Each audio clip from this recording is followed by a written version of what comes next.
On annonce souvent la L2 comme l'année la plus difficile des études de droit. Alors en fait, c'est en partie vrai et à la fois en partie faux. D'un côté, c'est vrai puisque les matières que l'on va étudier en L2 sont techniquement difficiles et l'on va surtout avoir affaire à l'exercice le plus compliqué des études de droit, le commentaire d'arrêt. Mais d'un autre côté, c'est faux de dire que la L2 est la plus compliquée puisqu'au fond, toutes les années ont leur spécificité et donc elles sont en soi, elles sont compliquées. Et dans cette vidéo, je vais essayer de vous présenter la L2 de droit, donc en essayant de vous donner quelques conseils pour la réussir au mieux. Et première chose qu'il faut que vous ayez en tête, il ne faut pas avoir d'appréhension avant d'entamer cette L2. N'écoutez pas ceux qui vous disent que la L2 est insurmontable, qu'elle est impossible. La L2, c'est loin d'être une année difficile.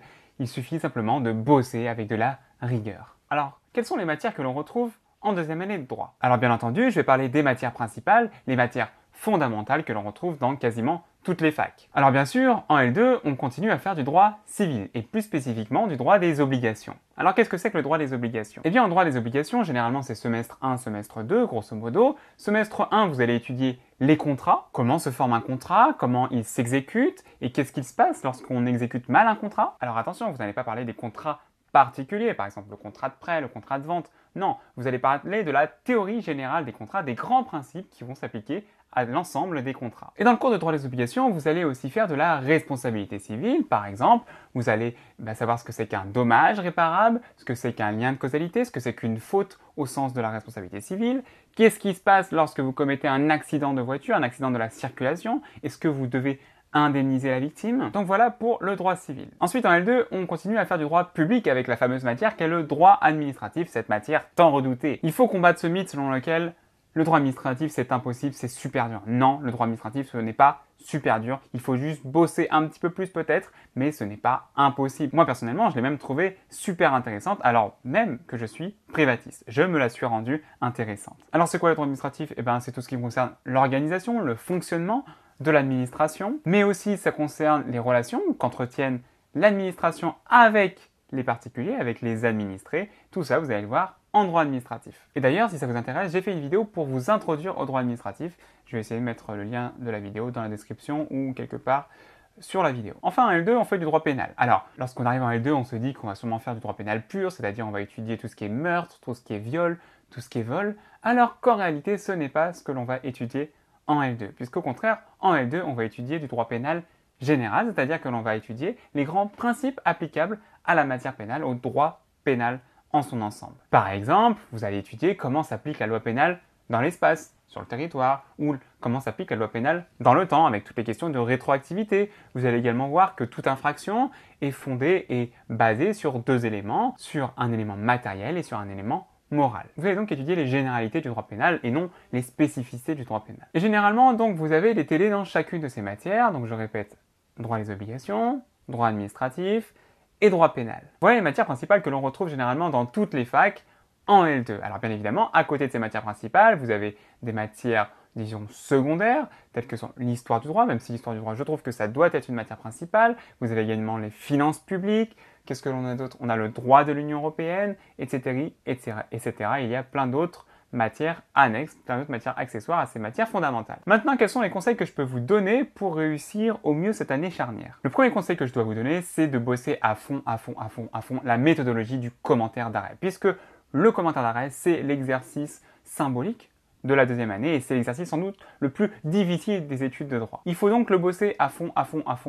Et puis donc ce que je peux vous conseiller de faire, c'est de faire le maximum de plans détaillés, de vous entraîner quand vous avez le temps à faire un commentaire d'arrêt. Et aussi, ce qu'il faut surtout faire, c'est bien s'entraîner à faire une fiche d'arrêt, puisque je rappelle que la fiche d'arrêt, c'est l'introduction du commentaire d'arrêt. Donc il faut déjà, avant de savoir faire un commentaire d'arrêt, il faut savoir faire une fiche d'arrêt. Premier conseil que je dois vous donner, c'est entraînez-vous à la fiche d'arrêt avant de vous entraîner au commentaire d'arrêt. Ensuite, comme je vous l'ai dit tout à l'heure, en L2, on étudie donc le droit administratif, cette matière qui fait peur un petit peu à tout le monde, qui fait trembler les juristes. Et le droit administratif, ce qu'il faut savoir, c'est que contrairement au droit civil, c'est un droit qui est principalement jurisprudentiel, qui est fondé sur des arrêts, les fameux arrêts de droit administratif. Et c'est souvent ces arrêts qui effraient les étudiants de deuxième année. Alors je vais vous expliquer un petit peu comment ça se passe. En fait, ce que l'on vous demande de savoir pour chaque arrêt de droit administratif, puisqu'il n'y a pas d'article, il n'y a pas de loi administrative, ce que l'on vous demande de savoir pour chaque arrêt de droit administratif, c'est 4 éléments. Premier élément, il faut savoir l'année de l'arrêt. pas forcément la date exacte, l'année suffit. Ensuite, il faut savoir la juridiction qui a rendu la décision. Donc, en général, ce sera le Conseil d'État. Le Conseil d'État qui, je le rappelle, est la plus haute juridiction administrative. Mais vous pouvez aussi avoir une cour administrative d'appel ou encore un tribunal administratif. Voilà pour les juridictions administratives. Vous pouvez également avoir un arrêt du tribunal des conflits, puisque je vous rappelle que l'arrêt Blanco, l'arrêt fondateur, dirons-nous, du droit administratif, est un arrêt du tribunal des conflits. Et enfin, vous pouvez avoir également des décisions du Conseil constitutionnel. Troisième élément qu'il faut savoir, c'est le nom de l'arrêt, puisqu'en effet, généralement, en droit administratif, on associe le nom du requérant à l'arrêt qui a été rendu. Donc par exemple, on a l'arrêt Dame Lamotte, on a l'arrêt Blanco, qui n'a rien d'autre que le nom d'Agnès Blanco, qui s'est fait renverser par la fourgonnette et qui a donné lieu donc à la naissance du droit administratif. Quatrième élément qu'il faut savoir, c'est la portée de l'arrêt. En fait, c'est ce qu'apporte l'arrêt au droit positif et c'est ça qui est fondamental. Il faut bien connaître la portée de chaque arrêt de droit administratif. Vous devez donc connaître pour chaque arrêt ces 4 éléments. Il ne faut pas que ça vous effraie, puisque si vous les apprenez régulièrement, vous verrez qu'il n'y a pas de problème. Alors le GAJA, les grands arrêts de la jurisprudence administrative, ce n'est pas un code où sont recensés tous les arrêts du droit administratif. Non, en fait, c'est un recueil où sont commentés les grands arrêts du droit administratif. Donc, moi, si je peux vous conseiller un truc, c'est pas forcément que vous l'achetiez, ce GAJA, mais du moins que vous l'empruntiez, si vous pouvez, à la BU. Je trouve pas que ce soit nécessaire de l'acheter. D'autant que généralement, pour le partiel, on n'en a pas le droit. Alors comment faire pour connaître les arrêts de droit administratif? Alors moi, ce que je peux vous donner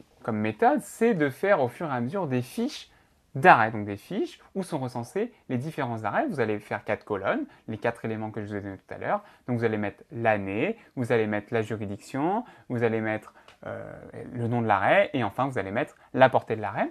Et en fait, au fur et à mesure, vous allez mettre au fur et à mesure les différents arrêts que vous allez étudier en cours. Et ce que je peux également vous conseiller, c'est de classer ces arrêts par thématique. Par exemple, lorsqu'un arrêt porte sur les sources du droit administratif, les sources, c'est ce qu'on voit au début de l'année généralement, lorsqu'un arrêt porte là-dessus, ce que vous allez faire, c'est que vous allez marquer source du droit administratif et en dessous, tous les arrêts qui se rapportent aux sources du droit administratif, pareillement pour la police administrative, pareillement pour le service public. Voilà ce que je peux vous conseiller de faire. En tout cas, c'est la méthode que j'ai utilisée et qui m'a plutôt pas mal réussi. Par ailleurs, autre conseil que je peux vous donner et qui m'a personnellement permis d'avoir 18 au partiel, oui, c'est improbable, c'est de ne pas s'arrêter aux arrêts qui sont étudiés en cours et en télé. Ce que je vous conseille de faire, c'est d'être curieux et d'aller chercher d'autres arrêts qui ne sont pas cités dans le cours pour essayer de compléter votre cours. Alors pour cela, qu'est-ce que vous allez faire? Vous allez regarder la doctrine ou vous allez regarder les manuels pour compléter votre cours et donc apporter d'autres arrêts. Alors certes, au bout d'un moment, ça fait beaucoup d'arrêts, mais je vous rassure que si vous connaissez des arrêts qui ne sont pas cités dans le cours, je pense que ce sera certainement valorisé. Puisqu'en effet, ça montre preuve que vous n'êtes pas resté à son cours et que vous êtes allé plus loin que son cours. Sincèrement, il ne faut vraiment pas avoir peur de la quantité d'arrêts à apprendre. C'est vrai que c'est assez impressionnant, mais si vous les apprenez régulièrement, vous verrez que c'est easy. Et vous apercevrez au final que le droit administratif, c'est pas si compliqué que ça, qu'il suffit simplement d'apprendre régulièrement son cours, et vous verrez, ça ira au top, et vous apercevrez même que vous aurez sûrement des meilleures notes en droit administratif qu'en droit des obligations. Maintenant, quels sont les livres que je vous recommande pour la L2 de droit? Alors, commençons par le droit civil, le droit des obligations. Alors, pour commencer, on a la Bible, on va dire, si on peut dire, le manuel de référence, pour moi en tout cas, c'est le Porty-Simon, donc c'est l'hypercourt d'Alloz. Il est vraiment top, il est complet, précis, clair, tout ce qu'il faut. C'est pour moi l'ouvrage de référence en L2. Vous avez également, à jour de la réforme de 2016, vous avez le cours de droit des obligations qui est sorti il n'y a pas très longtemps, édité par Henrik B. Éditions, qui est assez novateur, qui est pas mal coloré. Je mets tous les liens dans la description. Alors en droit administratif, ce que je peux vous conseiller de faire, c'est d'emprunter le René Chaput. Le René Chaput, c'est vraiment l'ouvrage de référence. Alors le problème, c'est qu'il est un petit peu ancien, je crois qu'il date d'une dizaine d'années. Donc si vous pouvez l'emprunter, c'est encore mieux. Pour comprendre le cours, il n'y a rien de mieux. D'ailleurs, j'en profite pour rendre hommage à ce grand homme qui est décédé il n'y a pas très longtemps. Et sinon, pour acheter un livre de droit administratif, moi j'ai bossé avec l'hypercourt de droit administratif qui est pas mal fait du tout. Moi, je suis assez fan quand même de la collection hypercourt, surtout pour les deuxièmes années. Alors en droit pénal, qu'est-ce que je peux vous conseiller? L'ouvrage de Xavier Pain chez Dalloz qui est bien fait.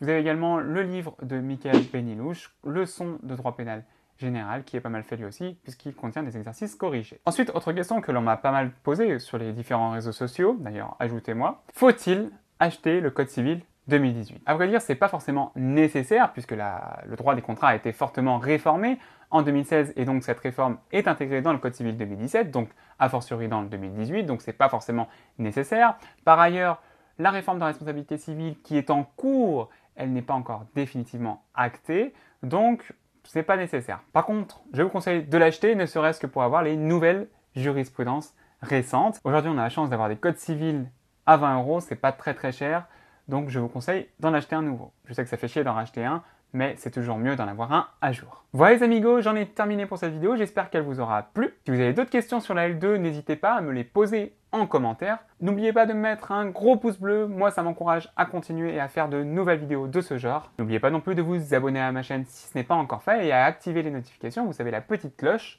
Activez les notifications pour être informé des nouvelles vidéos. Voilà les amigos, j'espère qu'on se revoit très vite. Allez, ciao, bye!